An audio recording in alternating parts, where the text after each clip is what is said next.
ഇന്നലെ 3 പ്രാവശ്യം വിളിച്ചു ഡെപ്യൂട്ടി തഹസിൽദാർ. ഇന്ന് രാവിലെ ഇപ്പൊ 2 പ്രാവശ്യം.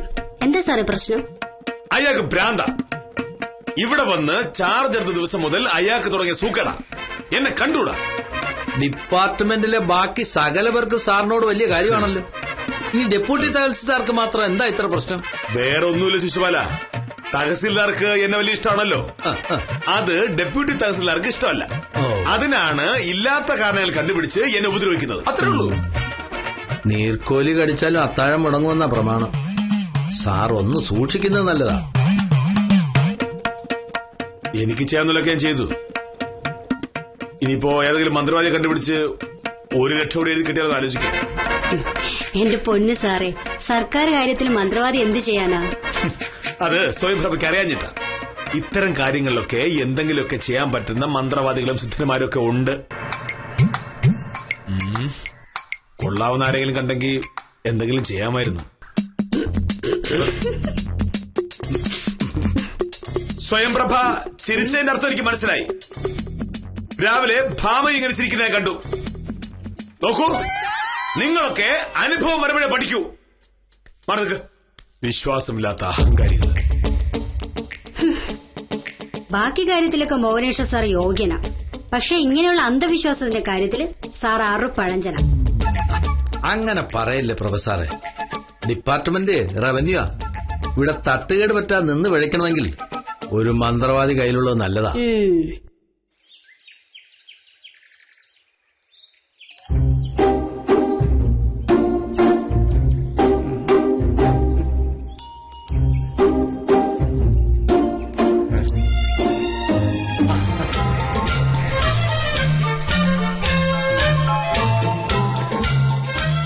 നമസ്കാരം സാറേ. ഞാൻ സാറിനെ കാത്തിരിക്കുകയായിരുന്നു. ഇവിടെ എന്താ കാര്യം? സാറെന്ന് പറഞ്ഞില്ലേ ആ ഫയർ സ്റ്റേഷന്റെ പുറകിൽ താമസിക്കുന്ന സിദ്ധന്റെ കയ്യിൽ നിന്നൊരു മോതിരം വാങ്ങിയിടണമെന്ന്? സാറേ, ആ സിദ്ധൻ തരുന്ന മോതിരം ഇട്ടാൽ ഉദ്ദേശിക്കുന്ന കാര്യം നടക്കുമെന്ന് ഞാൻ പറഞ്ഞപ്പോ സാറല്ലേ പറഞ്ഞത് ഡെപ്യൂട്ടി തഹസിൽദാർ സാറ് തമ്മിലുള്ള വഴക്കൊഴിവാക്കാൻ ഒരു മോതിരം വാങ്ങണമെന്ന്? പറഞ്ഞു.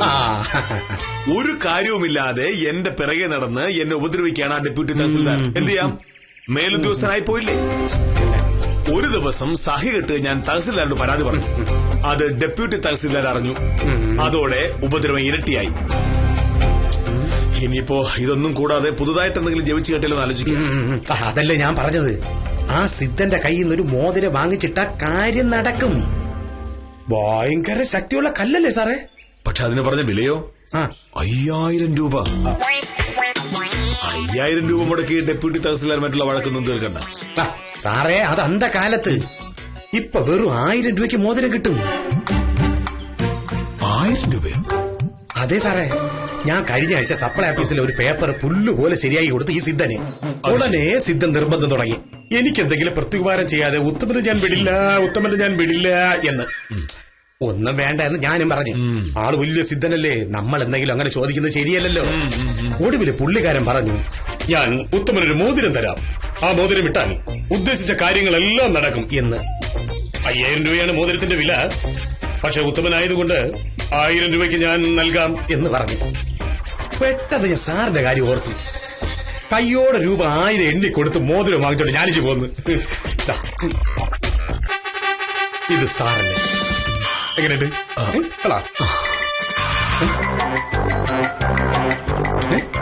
എന്ത് സാറേ? പക്ഷെ 1000 രൂപ കൂടുതലായിരിക്കും. സാറ് ഇതിനൊന്നും തന്നില്ലെങ്കിലും വേണ്ടില്ല, സാറ് നന്നായി കണ്ടാ മതി.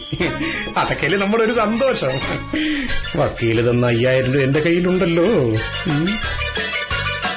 ഉത്തമൻ നേരാണ് ഈ പറയുന്നത്. എന്താ സംശയം സാറേ? ചുമ്മാതെ അല്ലല്ലോ. മോതിരം ഞാനങ്ങ് തരികയല്ലേ. ഇത് വിരലിലിട്ടോണം. പക്ഷേ ഈ മോതിരത്തിന്റെ കുഴപ്പമുണ്ട്. അതായത് ഇത് കയ്യിലിട്ട് നമ്മൾ ഉദ്ദേശിക്കുന്ന കാര്യം സാധിക്കുന്നത് വരെ ആരോടും ദേഷ്യപ്പെട്ട് സംസാരിക്കാൻ പാടില്ല. പിന്നെ നമ്മളോട് അടുപ്പമുള്ളവരോടും. ഉദാഹരണത്തിന് ദിവസവും രാവിലെ എഴുന്നേറ്റ് വക്കീലിനോട് വഴക്കുണ്ടാക്കുന്ന പരിപാടി നിർത്തേണ്ടി വരും. പറ്റൂ? വഴക്ക് നിർത്താൻ പറ്റുമോ പറ്റൂലേ? നിർത്തുവോ? നിർത്താം. അത് കുറച്ചു കാലത്തേക്ക് മതി.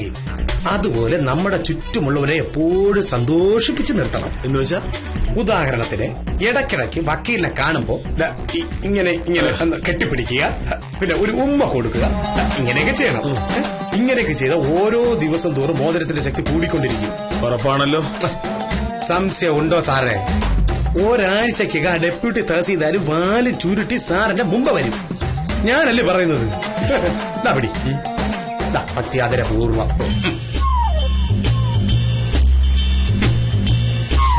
വരല്ലോ സാറേ.